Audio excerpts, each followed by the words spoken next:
Hi guys, I'm Sapphire of Sapphire Speaks, and today I wanted to share with you an excerpt from our book. So I'm super excited about it. It launches, its release. You can purchase it on June 19th. Everything that's in this book is true, totally true. So when I talk to you about pain, about trauma, about going through things, these are the things that will be in my book. Okay? So, here goes. Ma'am, are you okay? I blinked in vague acknowledgement as the doctor, whom I can only remember as being blindingly beautiful, slid the stethoscope across flesh that I no longer knew. It had become a traitor to me. It began to whisper my secrets to strangers and reveal my wounds in crowds.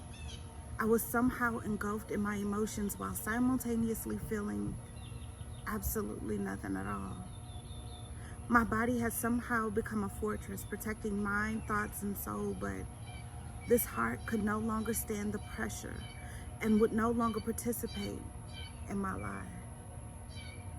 He listened to what I could only assume was wheezing and gasping of a dying heart, gurgling and gagging on invisible knives. I nodded dismissively, absolutely annoyed that it had come to this, but in honesty, it was quite fitting. Me, in this sterile room, finally allowing someone to see my pain. It's funny how life works, because I was healthy, extremely healthy. I exercised, ate well, but no combination of those things could ever outweigh the amount of damage that was swallowing my pain. My heart had begun to secrete bile and pollute this body that once gave me so much pleasure. My soul ached and screamed beneath feverish skin that longed to tell my truth, longed to beg this beautiful man to save me. I mean, that is what doctors do, right? Please, save me from myself. Save me from my fear of letting go of all of this pain. Save me from my self-hate. Save me, please, from my shame.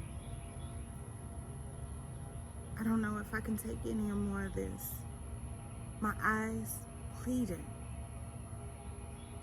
I could see the concern all over his face as he advised me that my resting heart rate was that of an athlete at full sprint.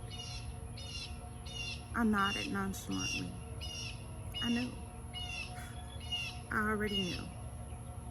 I had learned to perfect the art of calming my anxiety attacks and trembling hands, and all I could no longer handle, happy hour could definitely subdue.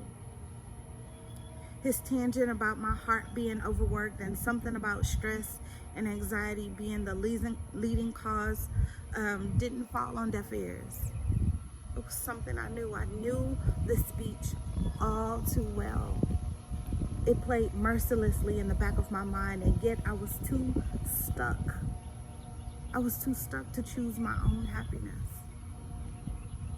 I nodded dismissively while staring into space, pleading my mind to not allow the tears to form, but there was no such luck.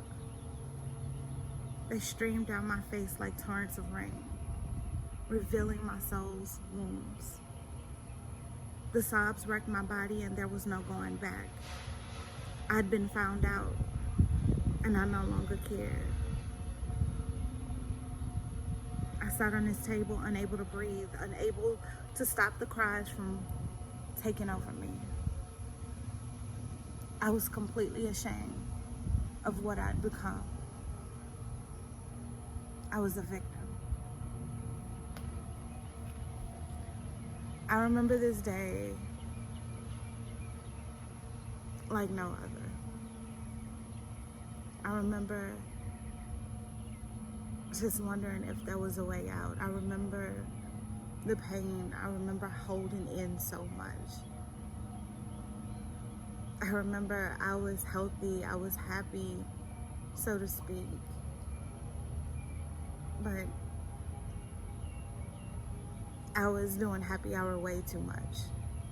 I was medicating myself in so many ways because I wouldn't allow myself to feel like I was being betrayed, to feel like the love that I promised myself to or was being reciprocated. I remember the hurt. I remember having acid reflux so bad that I had to go to a doctor. It was so bad. I had to get prescribed medication because I had the anxiety attacks. Because of pressure, because I had lost so much, because I had been through so much. Because I allowed myself to feel like this was what life is. This is what love is. Love is pain. Love is hard. Love is hurt. Love is all of these things.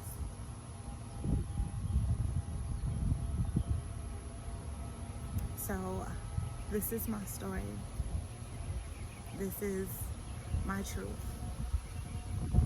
I'm Sapphire of Sapphire Speaks, and I hope you enjoy it.